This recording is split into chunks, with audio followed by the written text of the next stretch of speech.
Graças a Deus, meus irmãos. Nos próximos domingos, assim como nós faremos com os nossos devocionais, nos devocionais pela manhã, nós demos início a uma minissérie de devocionais em torno do nosso Senhor Jesus Cristo, da pessoa de Cristo.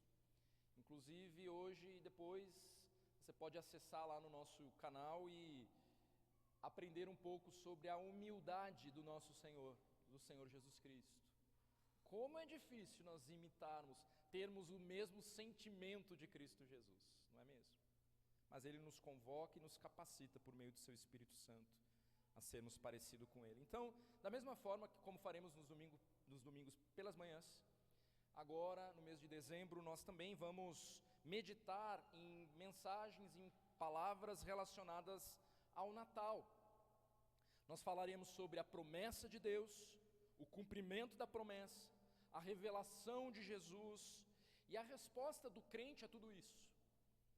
Então a ideia é fortalecermos a visão bíblica do significado do Natal, e aproveitando até mesmo essa época, que é bastante forte, na nossa cultura especialmente, para proclamarmos o Evangelho com segurança e com coragem. Então vamos aproveitar esse mês de dezembro para evangelizarmos, para apontarmos para o Senhor Jesus Cristo, com todo o nosso ser, em cada um dos cultos. É claro que a gente tem feito isso em todos os cultos aqui nessa igreja. Nosso culto aponta para Cristo, cristocêntrico, mas ainda mais agora, nesse mês de dezembro, aproveitando que a nossa cultura caminha aí, nós assim faremos. E hoje nós vamos nos voltar para a promessa de Deus, a esperança de Israel, o anúncio da salvação do nosso Senhor. A promessa, meus irmãos, de enviar um Salvador, ela ocorre muito tempo antes do nascimento de Jesus.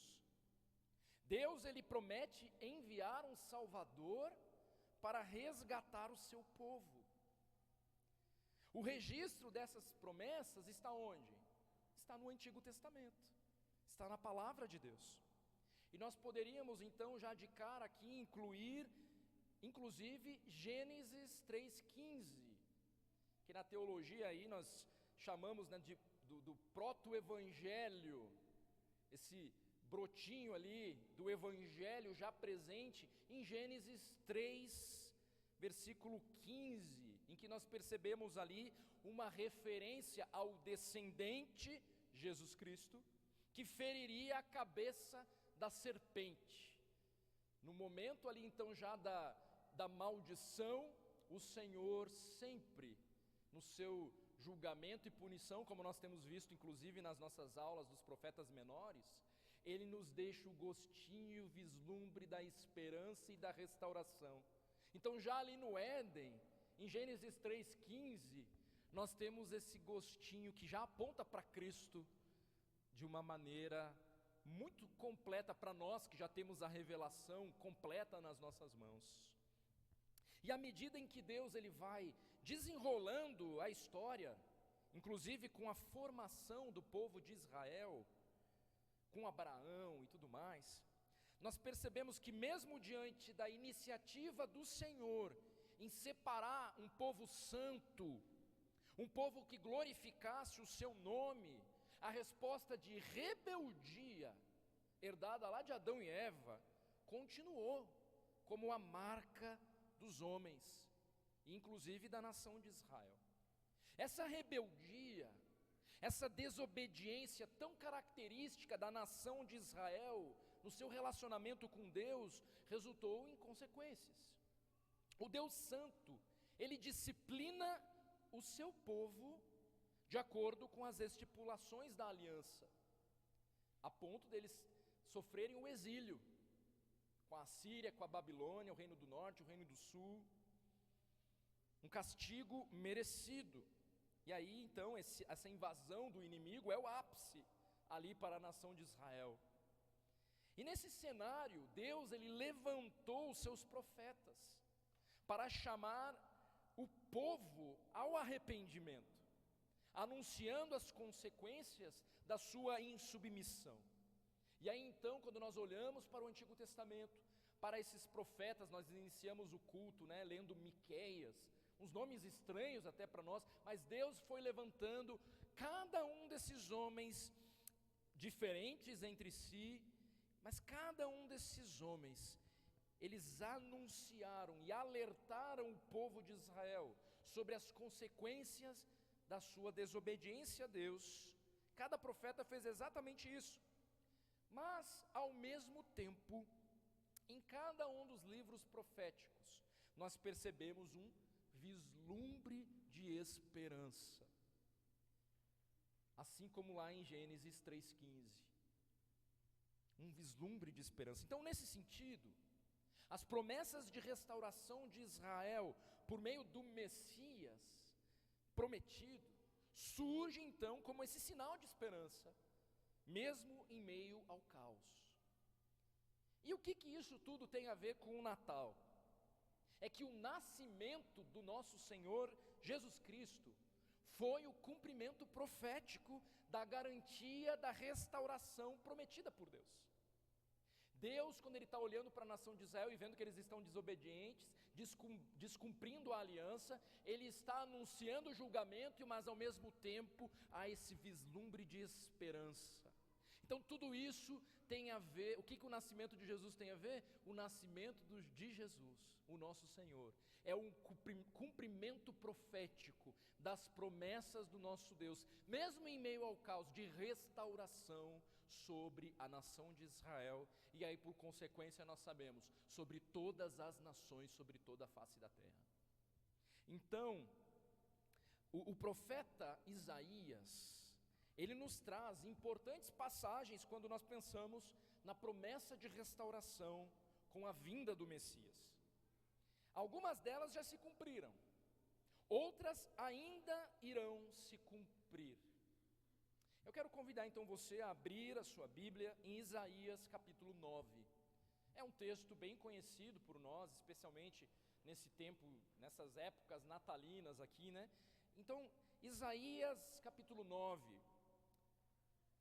Irmãos, Isaías é um profeta levantado por Deus antes do exílio, antes do ápice do julgamento de Deus ali sobre a nação. E ele recebeu uma tarefa muito difícil: ensinar um povo que não queria aprender. Essa era a tarefa de Isaías, ensinar um povo que não queria aprender. Imagine você, logo que ele recebeu o seu chamado, o Senhor já o advertiu de que o povo não daria ouvidos à sua pregação. Isaías 6, 9 a 10 vai falar sobre isso. Então disse ele: vai e dize a este povo: ouvi, ouvi e não entendais, vede, vede, mas não percebais. Torna insensível o coração deste povo, endurece-lhe os ouvidos e fecha-lhes os olhos, para que não venha ele a ver com os olhos, a ouvir com os ouvidos e a entender com o coração, e se converta e seja salvo. Imagina você receber uma tarefa como essa. Vá lá e prega, mas eles não ouvirão a sua mensagem. Isso ocorreu por quê? Porque o povo de fato havia se rebelado contra Deus e se endurecido para o arrependimento. O povo aqui no contexto de Isaías está endurecido contra Deus. E é nesse contexto que Deus levanta Isaías. E é importante a gente saber um pouquinho desse contexto. Acompanhe a leitura em Isaías 9, dos versículos 2 até o versículo 7. Isaías 9, 2 a 7.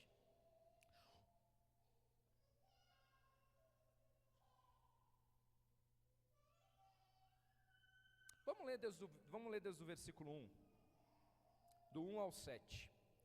Mas para a terra que estava aflita, não continuará a obscuridade.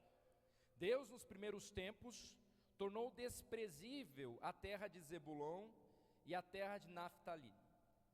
Mas nos últimos tornará glorioso o caminho do mar, além do Jordão, Galiléia dos gentios. O povo que andava em trevas viu grande luz, e aos que viviam na região da sombra da morte, resplandeceu-lhes a luz. Tens multiplicado este povo, a alegria lhe aumentaste. Alegram-se eles diante de ti, como se alegram na ceifa e como exultam quando repartem os despojos.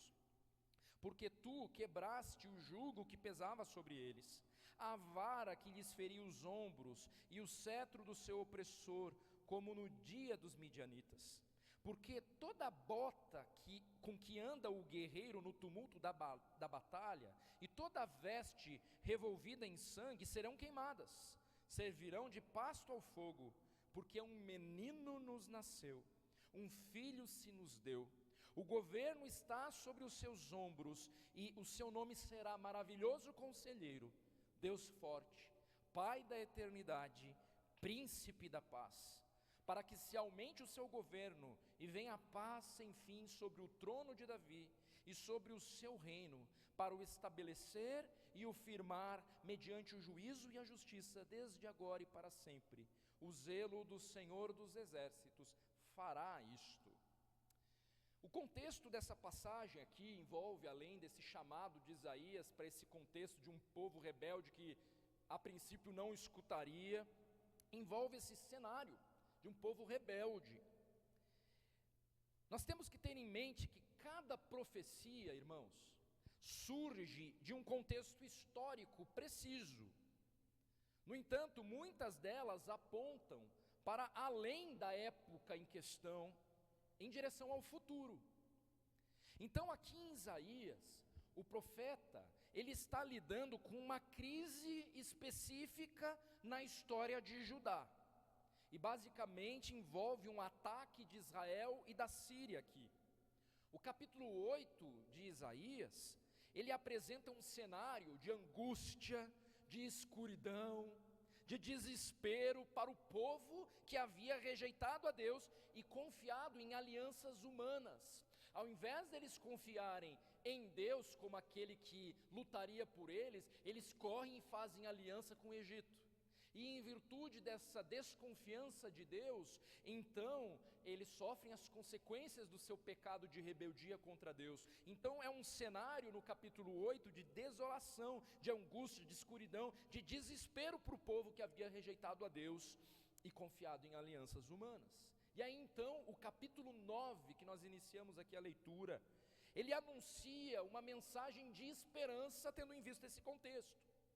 No contexto então imediato em que Isaías está escrevendo aqui, ele se refere à chegada de um governante, que a despeito dessa situação terrível que eles estavam enfrentando naquele momento, é um governante que traria justiça, paz e restauração ali para eles, para um Israel desolado.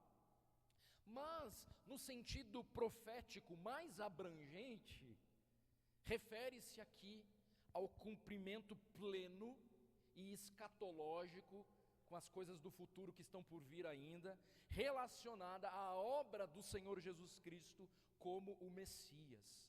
Então várias das profecias que nós encontramos no Antigo Testamento, elas têm um fim imediato, tendo em vista o contexto em que eles estão inseridos naquele momento, apontando às vezes para algo que vai acontecer num futuro próximo, mas ao mesmo tempo, de uma maneira que só Deus, na sua compreensão soberana de toda a história, aponta para algo lá no futuro, e muitas vezes para um futuro que é o nosso futuro, de coisas que até mesmo para nós ainda não ocorreram. No caso do texto que nós lemos aqui, fica muito claro que é um texto que fala sim ao seu contexto imediato.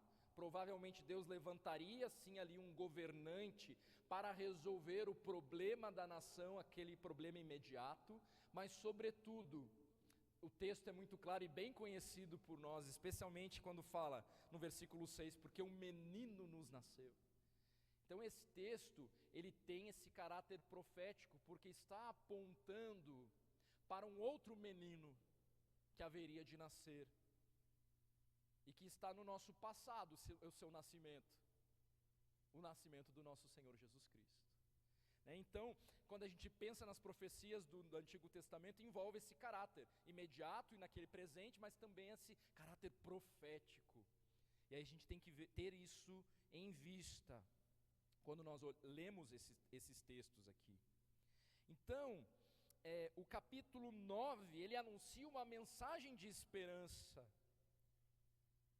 E nós vamos nos apegar aqui nessa noite, não a entrarmos nos detalhes daquele contexto imediato, mas nós vamos olhar para esse segundo sentido.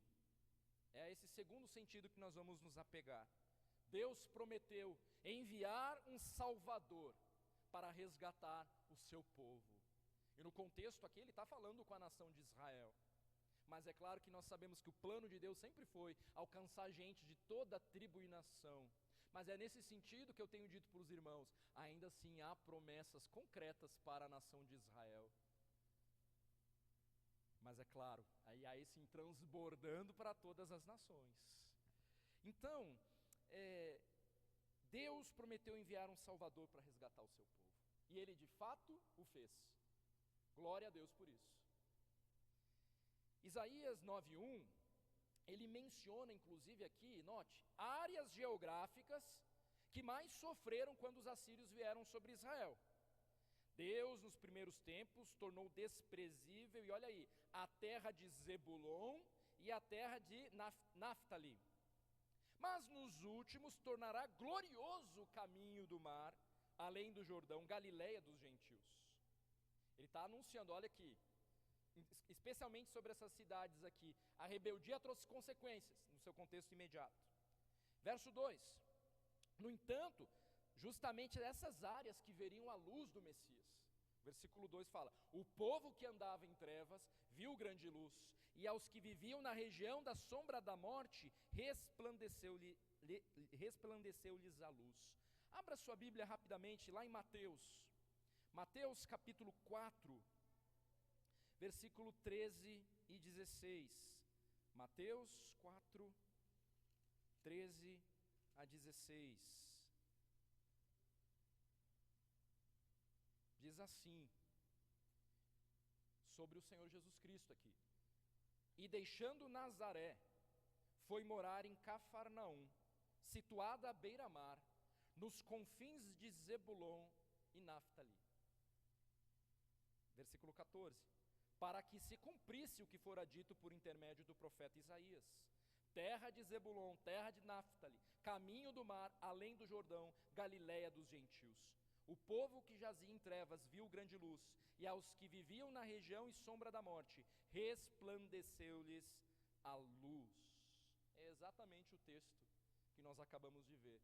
O Senhor Jesus Cristo nasceu, e aí então aqui ele se posiciona, inclusive geograficamente, para ficar muito claro o cumprimento da promessa. O menino que nasceu e é a esperança de Israel e de restauração para Israel, bem como de todas as nações. E é justamente, olha como ele faz. Ele decide passar justamente para cumprir-se a promessa de Isaías, naquelas cidades que onde estava aquele povo mais rebelde assim e tinhoso ali. E aí então que estavam sofrendo as consequências lá naquele contexto de Isaías. E aí ele fala, mas espera aí, vocês estão sofrendo realmente as consequências aí no contexto de Isaías, mas haverá um dia em que vocês serão restaurados. Vocês sim passarão pelas punições em virtude da sua rebeldia, mas há esse gostinho de esperança, e aí se cumprindo na pessoa do Senhor Jesus Cristo. Então aqui nós vemos em Mateus 4, 13 a 16 o cumprimento dessa profecia.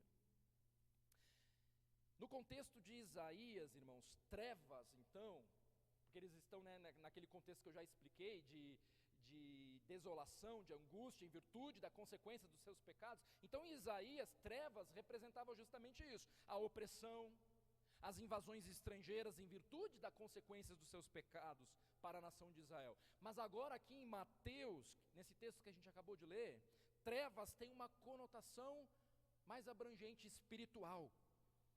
Significa ignorância, pecado, afastamento de Deus. E Jesus é aquele que aparece então não só como resgatador de Israel, mas agora como resgatador de todas as nações. Glória a Deus. Então assim, o menino prometido em Isaías, ele surge de fato como a luz para o perdido.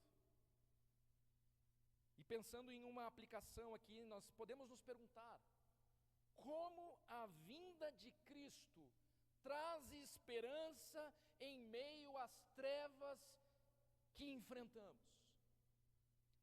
Nós precisamos nos apegar à verdade de que Deus não nos deixou sem respostas. Em meio às provas desta vida, Cristo é a luz que dissipa as trevas. Ele é refúgio para as nossas almas, é certeza de restauração e de libertação. Apegue-se ao teu Salvador, a luz do mundo, Cristo Jesus. Os versos 3 e 5 lá de Isaías capítulo 9, apontam para o menino prometido como o libertador do Israel oprimido. E aí ele fala então, o que ele fará, né? Tens multiplicado este povo, olha o que ele fará. A alegria lhe aumentaste, alegram-se eles diante de ti, como se alegram na ceifa, aqueles que quando fazem a colheita, a alegria do agricultor, do fazendeiro, eles vão se alegrar com essa mesma euforia ali. E como exultam aqueles que repartem os despojos da guerra, que era aquilo, né, que quando eles invadiam uma nação, todos os tesouros eles dividiam entre si, desta mesma alegria. Por quê?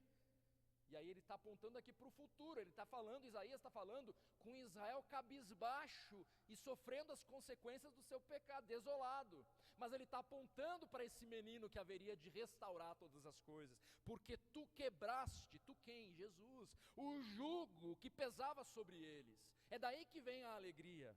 A vara que lhes feria os ombros e o cetro do seu opressor, o Senhor Jesus quebrou, como nos dias dos midianitas. Porque toda a bota, e aí ele vai traz a figura aqui desse guerreiro, né? Toda a bota com que anda o guerreiro no tumulto da batalha, e toda a veste revolvida com sangue. Então imagina a figura deste guerreiro de Israel, então com o opressor, que é fruto da consequência dos seus pecados, mas ela tendo que lutar com as suas botas ali manchadas de sangue, com as suas roupas. E aí a restauração do Senhor anuncia um momento em que haverá uma paz mesmo, a paz que só Ele pode dar. Então ele fala, porque toda a bota com que anda o guerreiro no tumulto da batalha, e toda a veste revolvida no sangue, serão queimadas, servirão como se fosse um pasto queimando ao fogo. Ou seja, já não haverá mais necessidade desse tipo de indumentária, porque o Senhor Jesus Cristo, Ele vem para restaurar. É isso que Ele promete aqui para essa Israel desolada.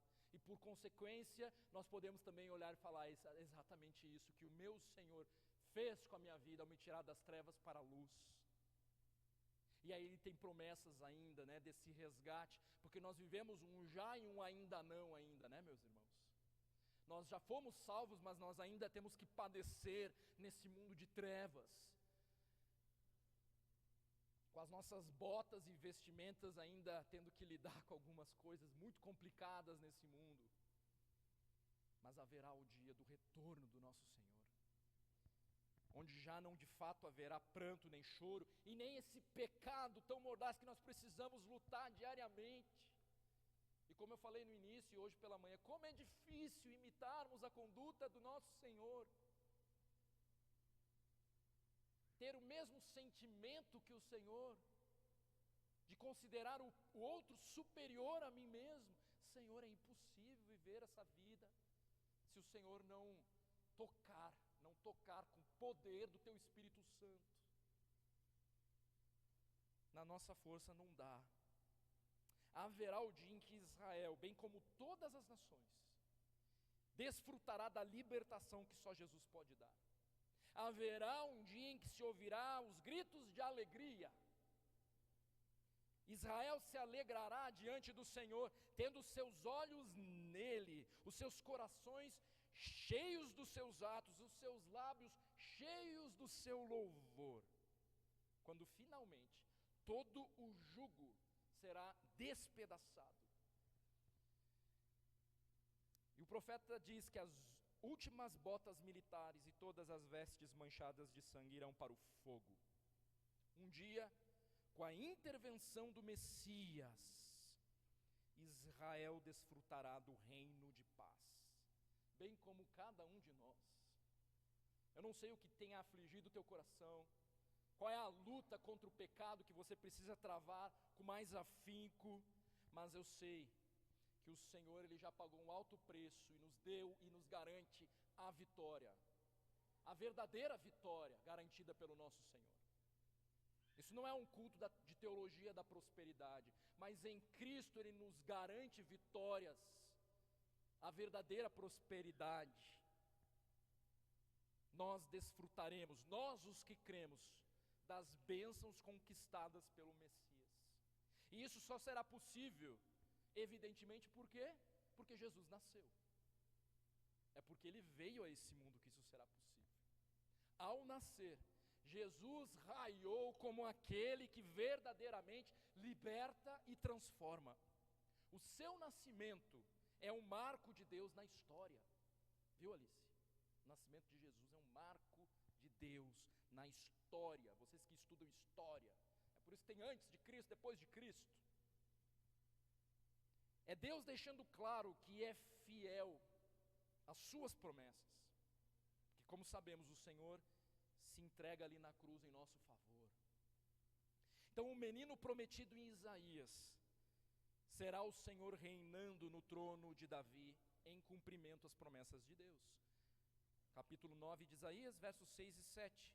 Porque um menino nos nasceu, um filho se nos deu, o governo está sobre os seus ombros, e o seu nome será Maravilhoso Conselheiro, Deus Forte, Pai da Eternidade, Príncipe da Paz, para que se aumente o seu governo, e venha paz sem fim, sobre o trono de Davi, e sobre o seu reino, para estabelecer e o firmar, mediante o juízo e a justiça, desde agora e para sempre. O zelo do Senhor dos Exércitos fará isto.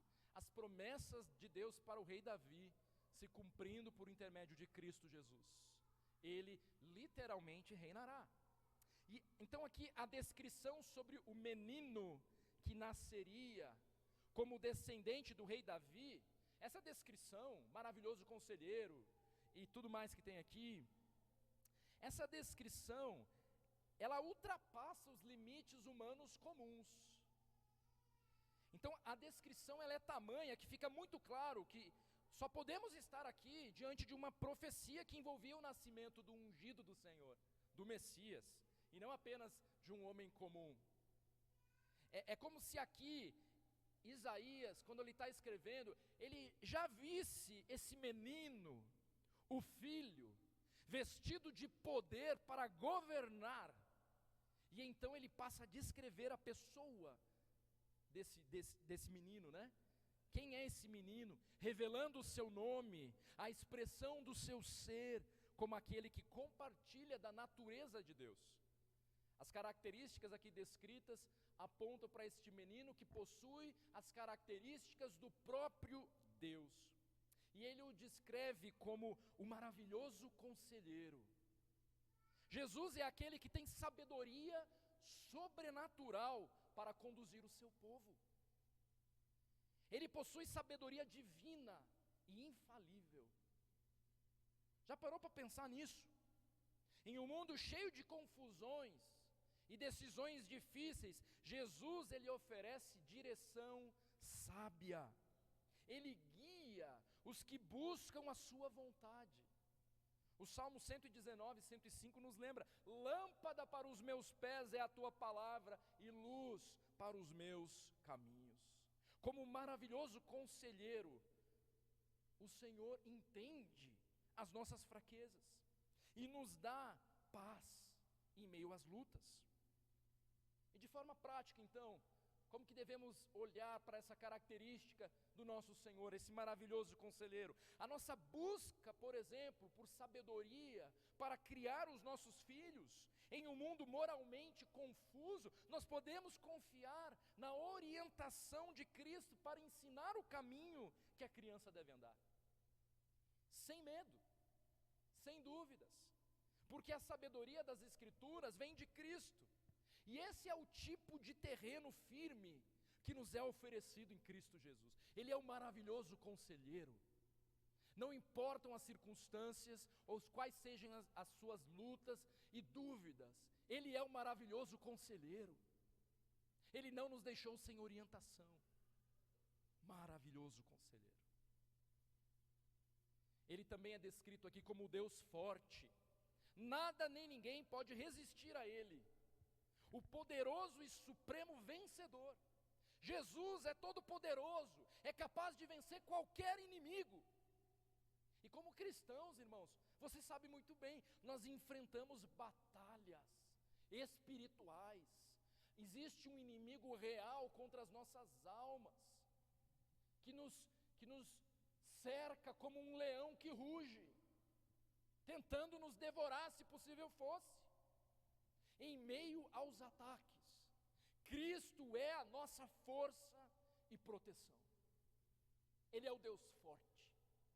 Efésios 6, 10 e 11 nós lemos assim: quanto ao mais, sede fortalecidos no Senhor e na força do seu poder, revestivos de toda a armadura de Deus, para poderdes ficar firmes contra as ciladas do diabo. O nosso Deus é poderoso. E na prática então, quando nós enfrentamos doenças, injustiças ou perseguições de todas as ordens, nós podemos depender do seu poder para perseverar. Glória a Deus. 2 Coríntios 12, 9 e 10. Então ele me disse: a minha graça te basta, porque o poder se aperfeiçoa na fraqueza. De boa vontade, pois, mais me gloriarei nas fraquezas, para que sobre mim repouse o poder de Cristo. Pelo que sinto prazer nas fraquezas, nas injúrias, nas necessidades, nas perseguições, nas angústias por amor de Cristo. Porque quando sou fraco, então é que sou forte. E isso firmado no poder do Deus forte. Então, na prática, na luta contra um pecado viciante, aquele que você luta desde que se converteu, nós podemos encontrar nele poder para romper as cadeias que parecem inquebráveis. E aí, meu irmão, é claro, é luta contra a própria carne, é depender e crer nesta palavra, revestindo-se do novo, abandonando o velho homem, revestindo-se do novo homem, em Cristo Jesus. Não há passe de mágica na luta contra o pecado. É preciso consistência e constância nesta palavra. Ele é descrito também como Pai da eternidade. Olha que interessante, Jesus sendo descrito como Pai da eternidade. Note aqui, é importante a gente entender que essa declaração aqui não faz do filho o pai. Pai aqui refere-se àquele que cuida do seu povo e o disciplina com amor e com carinho, como um pai faz. E Jesus fará isso por toda a eternidade. Então aqui, cuidado para não confundir as coisas. Ele está sendo enaltecido esse caráter da paternidade no que se refere ao cuidado. Jesus, ele é o Pai da eternidade. Ele não é o Pai, Deus Pai. Ele é e sempre será o Deus Filho. Então não confunda aqui, não misture a trindade. Mas ele é descrito como Pai da eternidade porque é aquele que cuida. Jesus é aquele que cuida. E nós fomos adotados como filhos. E isso dá significado à nossa vida. Nós não éramos nada. Estávamos mortos. E o Senhor nos adotou. Nos tem como filhos. Glória a Deus por esta verdade. Mesmo em tempos de instabilidade, nós podemos descansar na certeza de que Cristo tem um plano eterno para os seus filhos. Então, na prática, em meio a uma crise econômica talvez, por exemplo, os crentes podem confiar em Cristo como provedor que cuida de cada necessidade. Esse é o Deus menino, Pai da eternidade. Ele é descrito como o príncipe da paz. Ele é aquele que traz paz inigualável ao coração do homem e trará paz definitiva às nações. E paz tem a ver com restauração, a salvação. O menino que haveria de nascer é aquele que os libertaria da opressão do inimigo. Jesus é o único que oferece paz verdadeira com Deus. E não só com Deus, com os outros e com o nosso próprio coração. Nós somos chamados por Ele a viver como pacificadores, refletindo a sua paz. E da mesma forma também, além disso, além desse chamamento para sermos pacificadores, quando a ansiedade ou a tristeza nos tocarem, nós temos que ter em mente que Cristo oferece a paz que vai além das situações.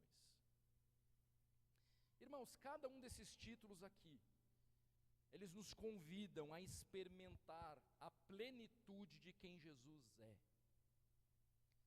Ele nos guia como um conselheiro, Ele nos fortalece como Deus forte, Ele cuida de nós como um Pai eterno e nos restaura como o príncipe da paz.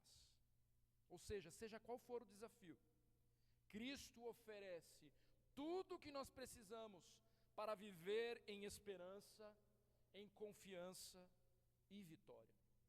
Então, pensar em Natal é pensar no nascimento de Jesus Cristo, o Messias. Ele é o cumprimento da promessa de Deus. E apesar dele ter nascido como um bebezinho, nós nunca podemos perder de vista que aquele momento ali, naquela pobreza dos seus pais, inclusive financeira, aquele momento marcava a intervenção de Deus na história, com um homem forte, o Messias libertador, resgatador, vindo ao mundo com um propósito. Não nos enganemos, aquele bebezinho frágil, carente de cuidados maternos e paternos, era o Deus forte, vindo a este mundo com um propósito já pré-estabelecido, antes da fundação desse mundo. Ele veio com um propósito tão maravilhoso, não é mesmo, meus irmãos? Ele cumpriu esse propósito na cruz, e Ele ainda voltará, cumprindo de uma vez por todas as promessas estabelecidas por Deus. E aí, como nós temos dito muito aqui, um dia já não haverá mais choro, nem pranto, nem morte, porque quem nasceu não foi um bebê qualquer. Quem nasceu foi o Deus homem encarnado, homem valoroso, forte, digno da nossa total confiança e descanso. Esse é o nosso Senhor Jesus Cristo. Que nesse mês de dezembro nós possamos apontar para esse Deus forte, que não é um bebezinho indefeso numa manjedoura, mas é um Deus forte, que veio com propósito, que cumpriu as suas promessas, que nos resgatou para um propósito de vida. Bondoso Deus, a Ti toda a honra e glória. Obrigado porque a Tua palavra é maravilhosíssima, ela é completa, ela é inteira, ela aponta para um futuro. Algumas das Tuas promessas já se cumpriram, o nascimento de Cristo Jesus. Glória a Deus por essa promessa realizada e cumprida, pela sua vida sem pecado, de fidelidade. Obrigado, Senhor Jesus, porque o Senhor se prontificou a esvaziar-se de si mesmo E aí então, em forma humana, humilhou-se em morte de cruz, para que nós pudéssemos ter vida. Muito obrigado, porque o Senhor não é um qualquer, é o Deus Todo-Poderoso. Perdoa as vezes em que andamos ansiosos e inquietos e esquecemos de quem o Senhor é, na prática. Nos perdoe e nos levante nesta noite, firmados nesta fé, numa fé convicta, na certeza de que o Senhor é real, de que o Senhor não só é real, como é poderoso para cumprir aquilo que prometeu, e o Senhor voltará e esmagará de uma vez por todas todos os inimigos, todos os teus inimigos.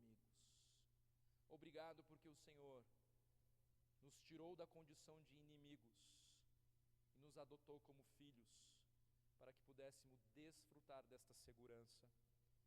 Nós queremos te agradecer por isso e nos levantar daqui nesta noite com plena convicção de fé, de que o Senhor é poderoso, não é qualquer um. Nós queremos confiar no Senhor. Maranata, ora vem, Senhor Jesus. Oramos pelo teu nome santo, santo, santo, em nome de Jesus.